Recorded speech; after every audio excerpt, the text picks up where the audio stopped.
Hey, what's up, y'all? All right, so I'm gonna show you how I make my dog food for Loki.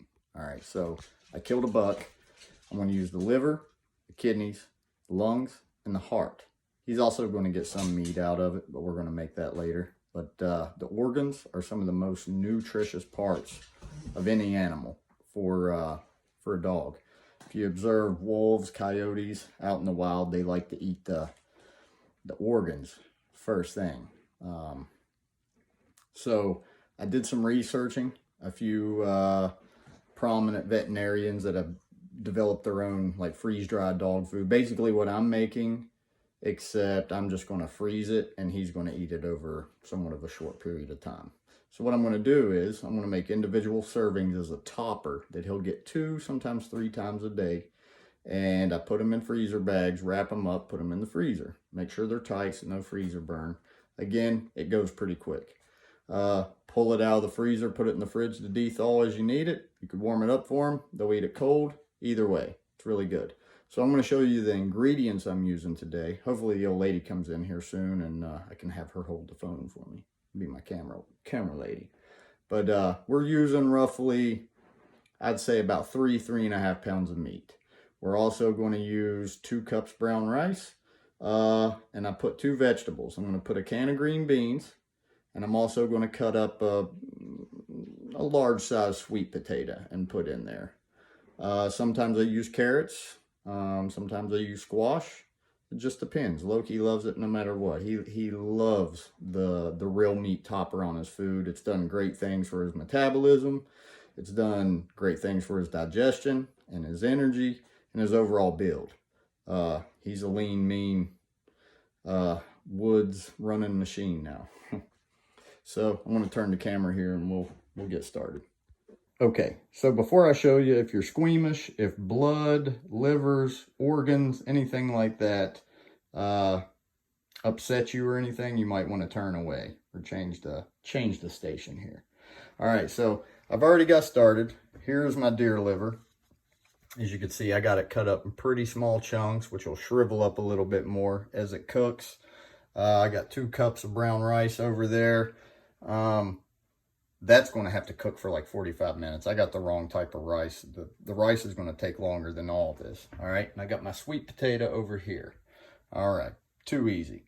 All right. So first, if you're harvesting wild game, such as myself, and again, you can use beef if you want, whatever meat that you have. I wouldn't use pork. Pork's not recommended.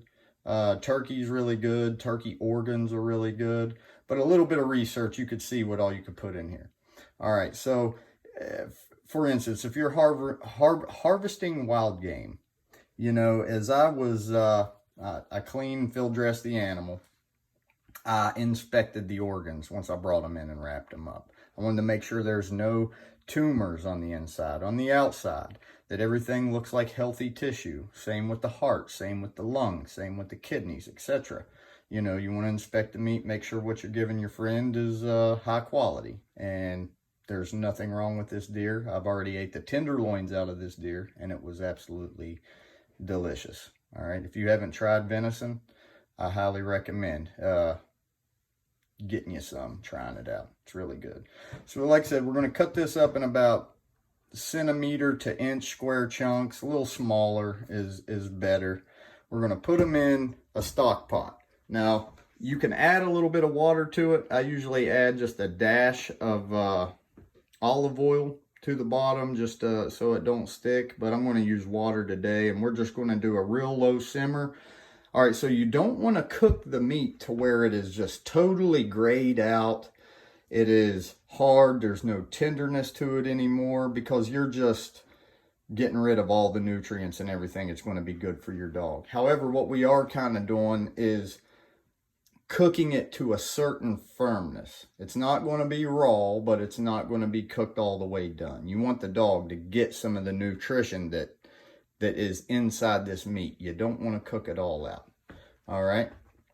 So I'm going to finish cutting this up. I'm going to get that in the pot, and then I'm going to show you the other steps. All right, y'all. So I got my liver and heart in the pot. My rice is almost squared away here. I'm about to start cutting up the sweet potato. All right, so the meat's probably about halfway done. The bottom's getting good and cooked. I'm about to stir it around, flip it over, and move on. All right, guys. So if you're using sweet potatoes like me, fresh sweet potatoes, what I do is once the meat is almost where I like it, I go ahead and add the sweet potatoes so it'll get a little softer. You know, you want them to be a little soft, but the meat's about perfect. We're going to turn it down to low. All right. And as soon as my timer goes off here in about 5 more minutes, I'm going to add the rice. I'm going to add the green beans. We're going to mix it up and we'll be all done. Loki's over here smacking his bowl. He's he's ready. So as you can see here, Loki's already enjoying it. He loves the stuff. And this is your finished product right here. This is what it'll look like when you're done. We've did this with just deer meat before, and when you're done, it actually smells like something you would want to eat. If you add a little bit of seasoning, wouldn't be too bad. But that's it, guys. I'll put a couple other little tips up there as I'm uploading this. Some things I didn't think of. But all right, y'all. Hope you enjoy this recipe. Loki sure does. Peace.